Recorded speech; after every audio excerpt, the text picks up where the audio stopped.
opinions expressed by the participants in this program are those of the individuals involved and do not necessarily represent the views of Gray Media Inc., KTVF, my mother, or the Commissioner of Baseball. This is a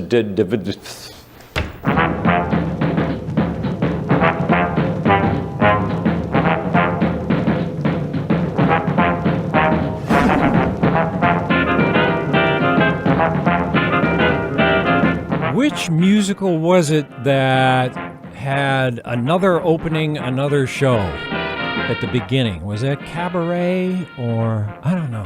Now I'm going to have to go look that up. I'd have looked it up before, but I didn't think of it until just now, which is how a lot of things happen on this program.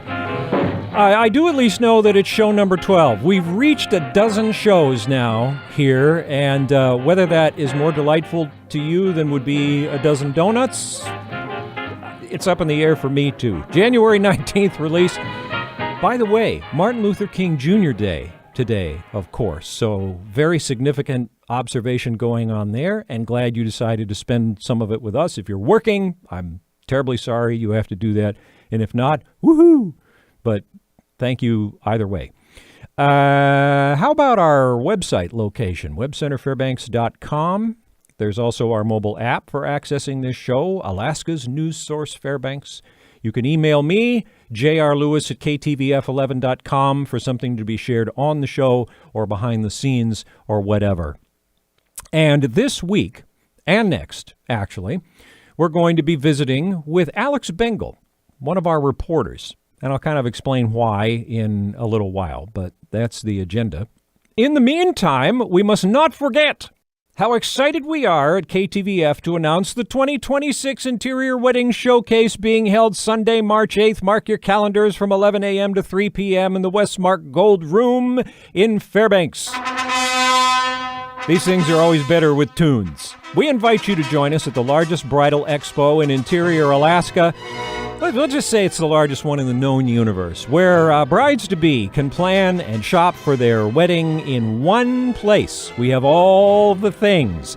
There's jewelers and caterers and florists. Florers? No, I don't know if you need flooring. Florists, photographers, DJs, and everything you need to make your wedding dreams come true. It's free, it's open to the public, and if you would like to be a vendor, the best spots go to the people who sign up first. With location.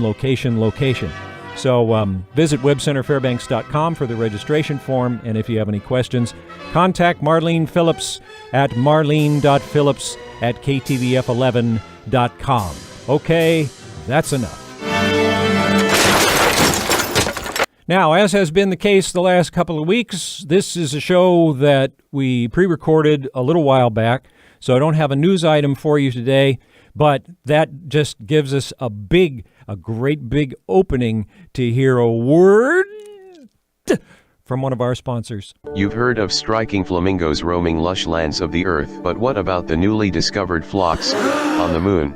Well, now these far-flung flamingo flocks are within reach with Flamoon Goes Express Tours. Flamoon goes to the moon, the only place to see the moon's flamingo flocks. Fly on our luxury rockets, enjoy unlimited pepperoni pizza, and witness the grandeur of the moon flocks of flamingos. Visit our Flamoon Goes office today. Just look for the neon sign underneath the neon sign. What an adventure! What a bunch of nonsense. But since I'm in this little box, why don't we just move right on to the calendar again with a reminder, now that the date is much closer, of the Ballroom Dance Club of Fairbanks presenting the Borealis Ball. Because in the frozen north, we all need a reason to dress up and dance. So join the Ballroom Dance Club of Fairbanks for this event, a formal event with hors d'oeuvres, no-host bar, and dancing, and then some dancing, and maybe you'll get to do some dancing. 8 p.m. to midnight, Saturday, January 24th in the Fairbanks Westmark Hotel. Ticket prices are singles at $50 for members, couples at $80. Non-members, single for $60, couples for $100. And if you would like to purchase tickets, you go to fairbanksballroom.dance/product/Borealis Ball. And for more information, you can email info@fairbanksballroom.dance. And now we turn the page and bring to you information on the Fairbanks Jazz Workshop, something I think we also mentioned before but bears repeating because it's jazz. That's on the first Tuesday of every month, if you want to mark the first one in February, 7 p.m. to 9 p.m., and it's an opportunity for beginner and seasoned improvisers to hone their skills. You can find the Fairbanks Jazz Workshop on Facebook for details, including a list of tunes that they pick from. And when they get together on first Tuesdays from 7 to 9, it's at Arctic Java at the UAF Wood Center, which is 1731 South Chandler Drive in the wonderful city of Fairbanks. Remember, all of the calendar items that we pluck for this program are either on our website in the calendar section, or they come from the calendar items that go on Alaska's News Source programming on TV. So feel free to take a look there. And we'll move on now to our program here today, which is going to be with Alex Bengel, who is our senior reporter for Fairbanks right now. He's been with us the longest. He was our assistant news director, I think, for a little bit. Really good writer. I used to be the copy editor, actually, for the evening news, well, and for my own program in the morning. And you hardly ever had to change anything about a story that Alex wrote. And he really cares about doing news right. And that's, like I said earlier, that's the reason that I wanted you to have a chance to meet our reporters. And I want to get the other guys in here eventually, too.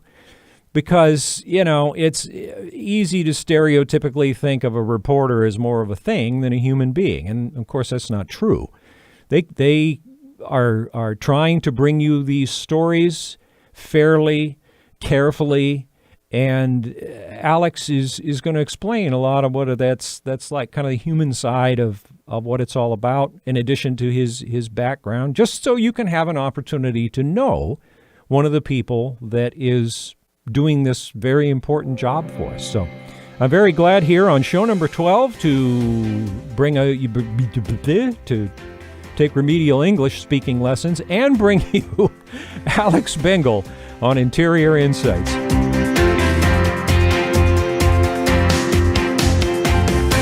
Let's begin, if just in case there's some folks that don't know you, your background, kind of well, first of all, are you a lifelong Fairbanksan, or did you come to us from elsewhere? I came to Fairbanks from Oregon in 2015, and minus like a year that I lived in Maryland, I've lived in Fairbanks continuously since like February 2015.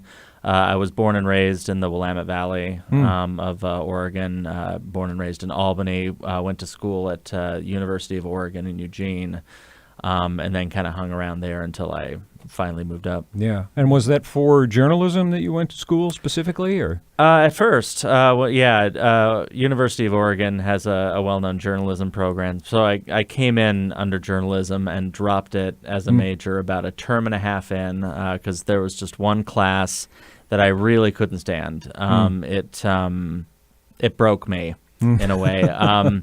And if you'd asked me between about 2009 and when I started working at this station in 2020, if I would ever become a journalist, I would have laughed because I thought I hated it. Turns out I enjoy practicing journalism a lot more than I like studying it. Yeah. So that's... Well, you know, that happened to me. I started out as a music major.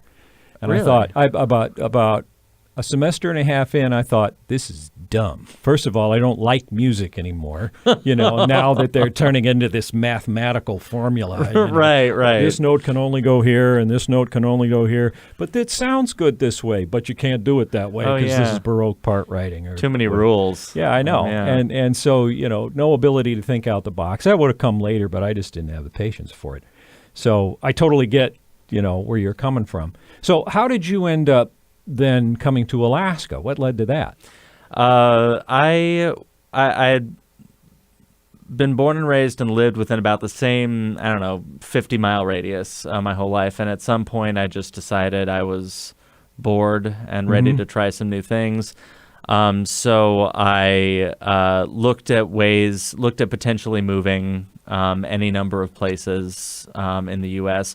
with different climates. I wasn't a huge fan of the rain, and with just different cultures and different personalities. So I started looking at AmeriCorps Vista, which was a government program whereby people come and help nonprofits and government organizations to alleviate poverty. I applied to positions in Alaska and Texas. Those were kind of my two major hubs. And I was accepted for a position with 4-H that had 2 open slots, one in Anchorage, one in Fairbanks. So I had my choice, and I kind of just looked at the map and saw that Fairbanks was about as north as the highway went. I was like, yeah, that sounds like fun. We'll just see what it is for a year. And then I fell in love and stayed up. How was your first winter then? More difficult than subsequent winters. The first one was hard. Mostly the dark. The cold didn't bother me as much. I always preferred being too cold to being too hot. But the darkness, certainly, I would say that it was not an easy winter.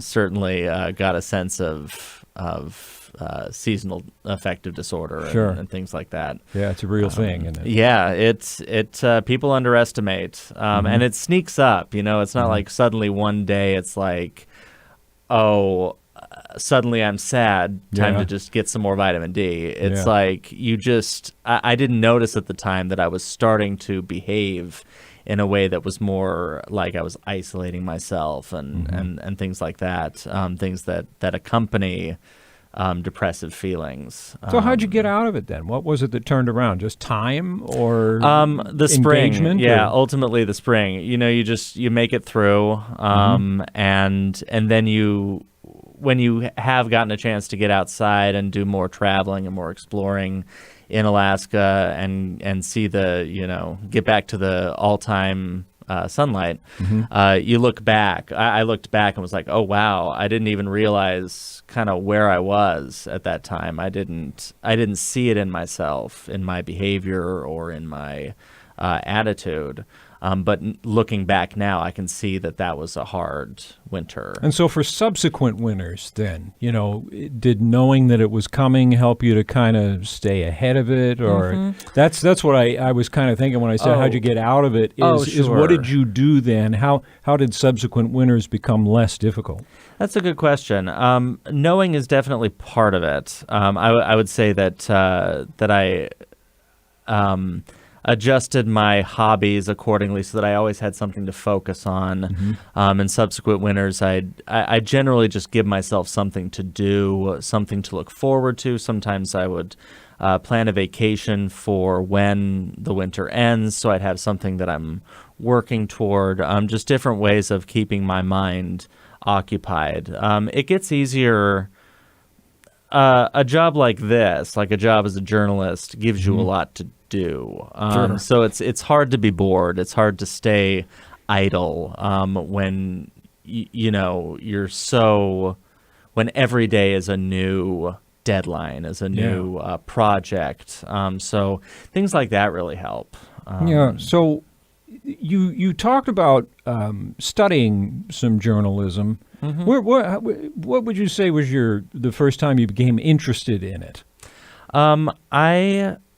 I suppose I participated in high school newspaper class, and I did that for like 3 years, sophomore to senior year high school, and I'd taken, the prerequisite class that you have to take as like a freshman, your journalism class, in order to become a part of it.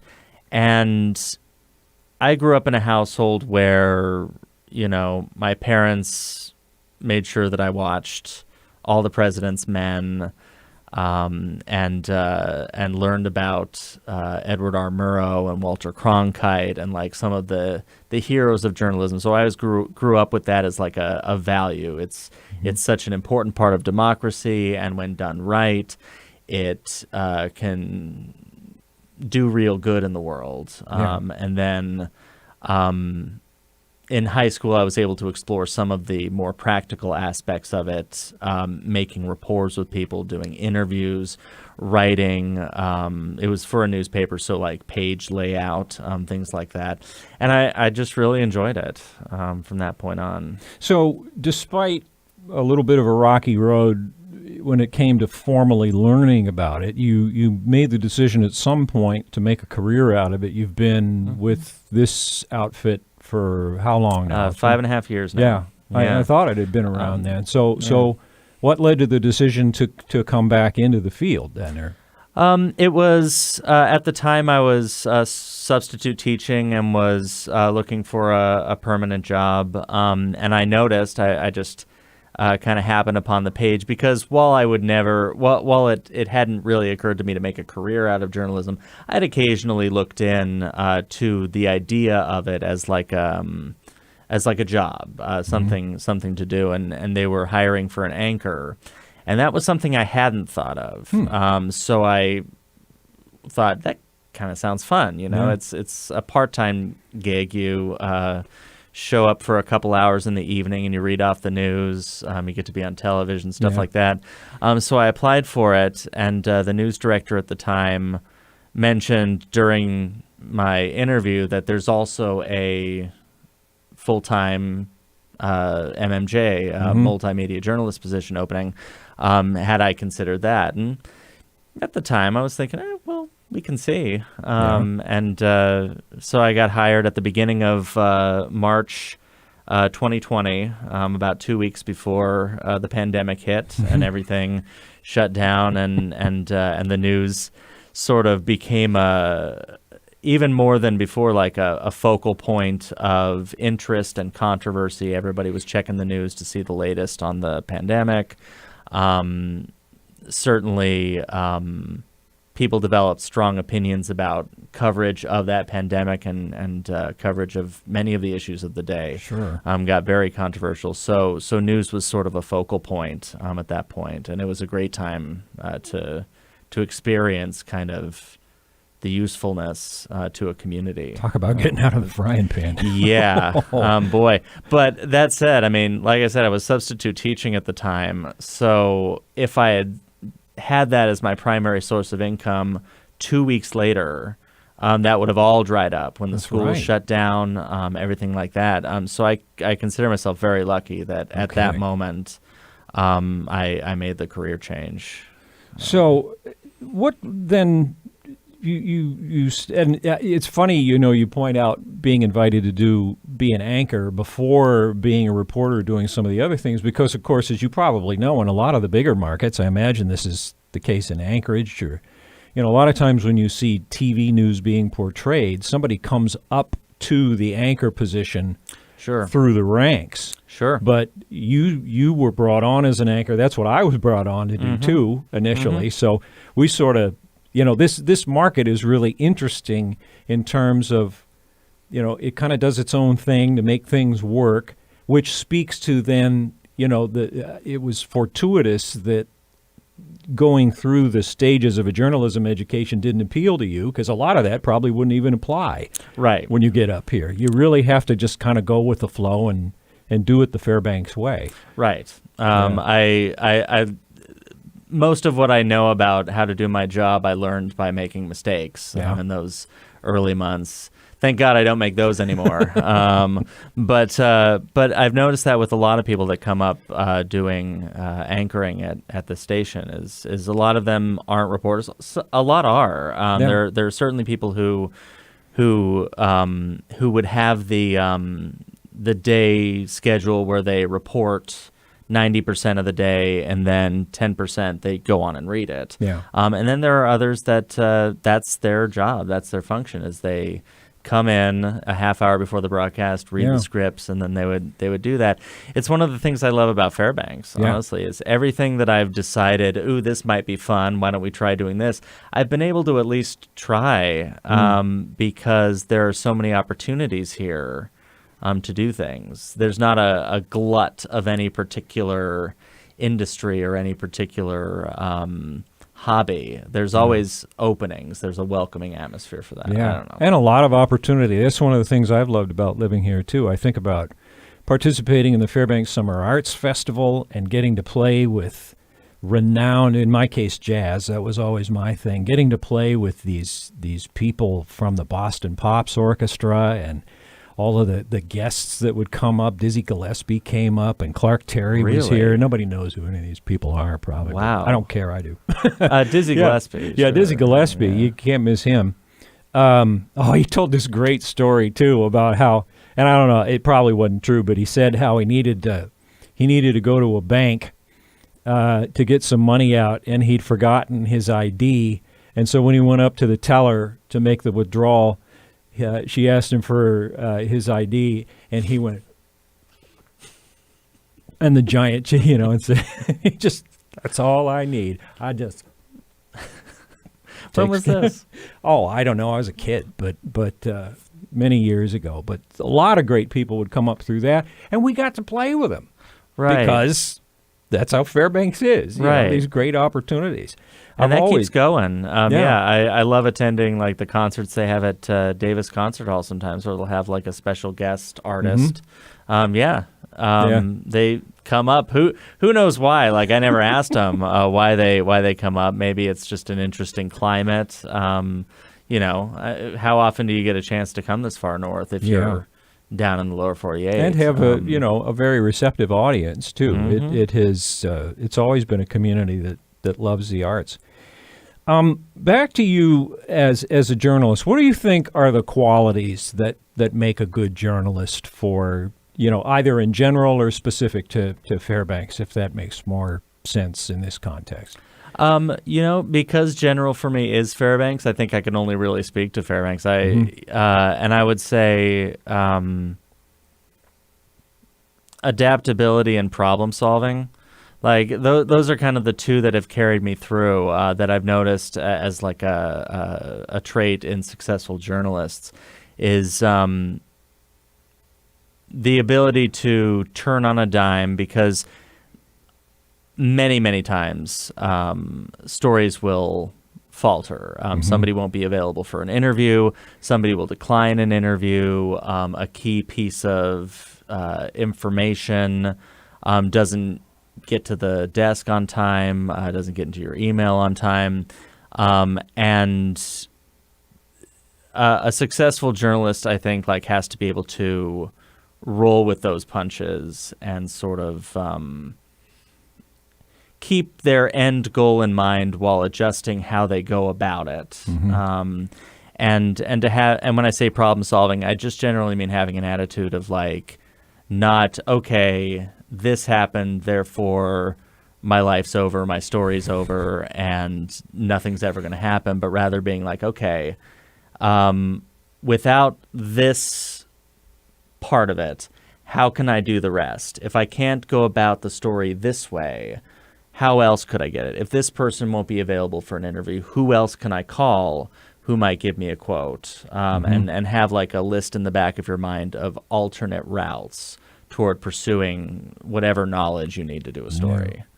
Are there any, you mentioned some of the people that you imprinted on a little bit when you were younger, like Cronkite and Murrow and those, but are there any, who would you say are the journalists or the public figures that maybe inspired how you approach the job? In terms of are we talking famous public figures or Anybody. people here? I certainly had plenty of mentors here. The assistant news director when I first started was named Sarah Tewksbury, and she was just a fantastic journalist. Carried a professional attitude that was it is kind of the same attitude I try to do in my job. Professional and courteous, where you have these boundaries between yourself and your interview subjects. It can't be all buddy because, especially with political figures, sometimes you have to ask difficult questions. Tough stuff. But always being pleasant about it, so that there no unnecessary acrimony is thrown into the situation. Because worst comes to worst, a politician really can just say, no interviews, no questions at this time. Sure. They can refuse to talk to you ever again if like things go rough, or if they feel like you have some axe to grind. Yeah. So being professional but courteous, that I got from Sarah, and kind of a dogged devotion to how the story might help the community. Is something that I picked up from a few different figures here at the station. Just keeping in mind who this is all for, why we do it. As public figures go, that's hard to say. Not much can be a perfectly good answer, by the way.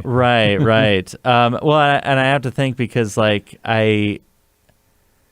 I mean, these aren't people that I've met or that I've even been contemporary enough that I'm like watching for their latest work. Right. But like All the President's Men, the idea of Woodward and Bernstein, I do really admire that devotion to the job, that devotion to the truth, and that fearless pursuit despite the costs of the story. Yeah. You see a lot of that same thing. If you, I don't know if you've seen it, but Spotlight is a Not newer recently, movie about no. journalism. It's about the Boston Globe's breaking of the Catholic church abuse crisis in in 2002. I think that happened. But the movie's all about the systematic putting together of evidence and interviews, all in the creation of this eventual point where we go live with this story. And they're making sure that by the time they get there, they have everything they need, that they can defend everything that they write. And that's an attitude that every journalist has to have, is like, if I write a word on a piece of paper, if I say something over a broadcast and somebody asks me about it, I have to be able to tell them exactly why I used these words, why I said this thing, where I got that piece of information.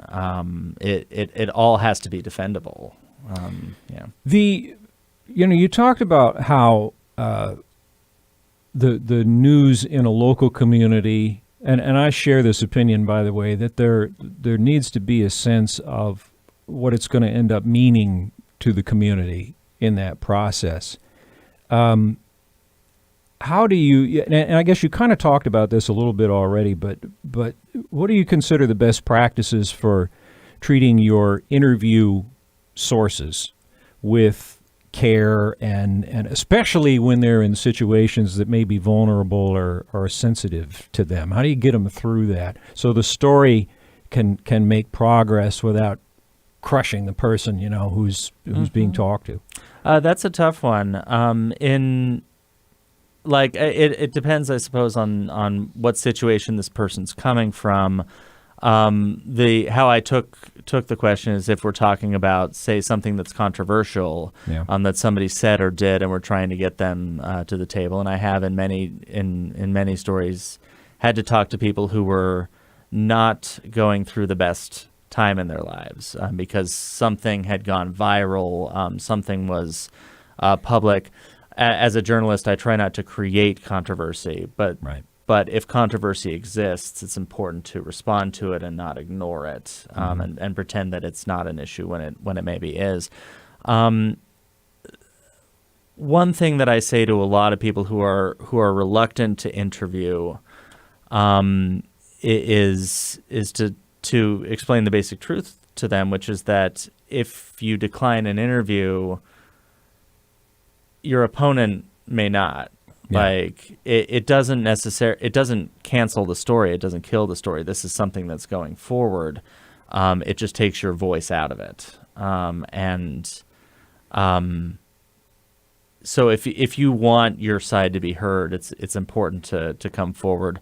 I take a lot of care not to misrepresent what people say to me.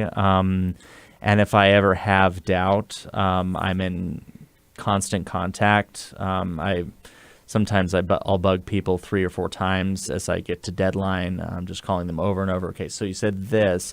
By this, do you mean this or that? Like, just to make sure that all the information's correct. Get that context in there. Right. Just so that even if I or an audience member may disagree with what somebody is saying, they would agree that what they meant is what's on the paper. And yeah, I try to give people as many options as possible. Sometimes people aren't comfortable appearing on camera, but they're more comfortable over the phone. Yeah. Or they're more comfortable giving like a written statement, Sure. something in response. Like I always, as a television journalist, I try for the in-person interview if I can with a camera on. But sometimes that's just not an option. So it's you got to meet people where they're comfortable being at any given point. Talk a little more about the steps that are necessary to ensure that you've got accuracy and fairness, which is something I think most people still want from their journalists. I hope so. You mentioned getting in touch with your interview people and saying, okay, am I fully understanding what you're saying? But what are some other things that are part of making that work? It's not a science, certainly, but I try. If there is a way that I can measure equality, like in representation on the part of a story, I do. Word count is one way. I'll look at my story while I'm preparing and see how much space have I devoted to this person's side, how much space have I devoted to that person's side. Where it gets tough sometimes is when I interview. Obviously, I can't interview each person involved in a controversy simultaneously. So I interview one, then I interview another, and the second person brings up points that it would be wrong to publish the story without giving the first person an opportunity to respond to. So I'll go back and forth until I feel like each person has responded to each other's complaints or issues or opinions on a matter. That's a big part of it. Another is, and this involves sort of my own personal judgment when I'm creating a piece, is I always try to put the best version of each person's argument forward. This comes out in like candidate profiles, and any circumstance in which 2 people are at heads at a controversy. Is like I don't want to create a straw man of any person. I don't want to put out. If they say something that's outright that I feel and can see in the moment is demonstrably false, or is easy to counter, I don't include that as just like I'm lobbing up a volleyball for the other person to spike. It's sort of I try to create the best, not create, but report on the best version of each argument. Yeah, distill it down. Right. Through all the different things they say to make the point as clear as possible. Right, as clear and as identifiable as possible, so that nobody's coming away from this thinking you misrepresented what I said, or you made me look like a fool here saying those. If they're like, ultimately, I only have so much control over that. Yeah. But it's when it comes to taking, a 15-20 minute interview with somebody and distilling it into, a 500-word web story or a 2-minute broadcast piece, there is a lot of room to choose what ends up on there. Nobody's full remarks are usually included. That's usually not the case. That's what podcasting is for. Exactly. Yeah, we do like extended interviews. We'll put those on sometimes. But yeah, it generally there is some editorial control that I practice in making sure that equality is seen in the stories.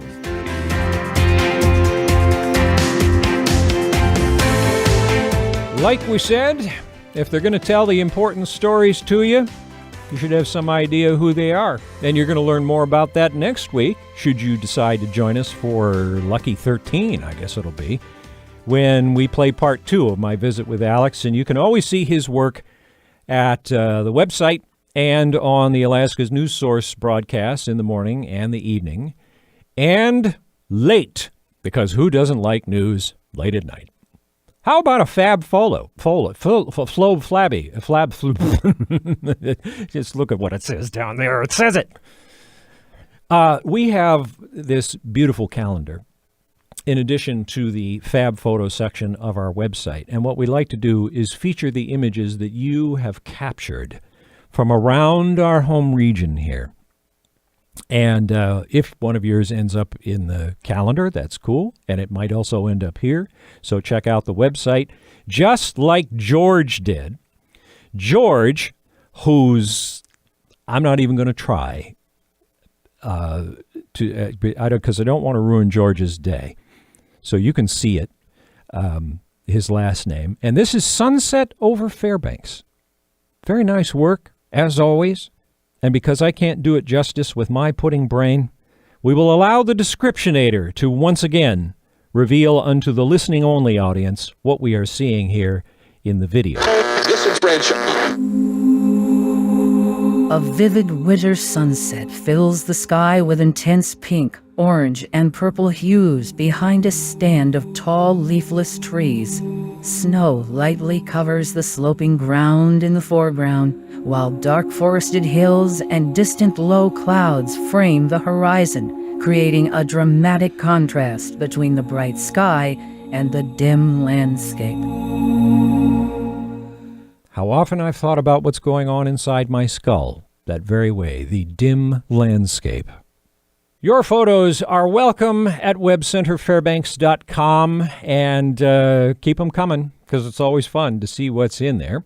Moving right along to the next item on our agenda. It's time for the thing of the day, 'cause every day has things. Today is, of course, Martin Luther King Jr. Day. And according to thekingcenter.org, Dr. King is widely regarded as America's preeminent advocate of nonviolence and one of the greatest nonviolent leaders in world history.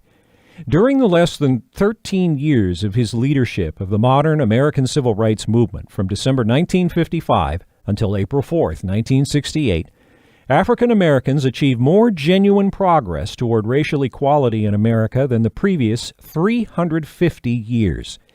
Drawing inspiration from both his Christian faith and the peaceful teachings of Mahatma Gandhi, Dr. King led a nonviolent movement to achieve legal equality for African Americans in the United States.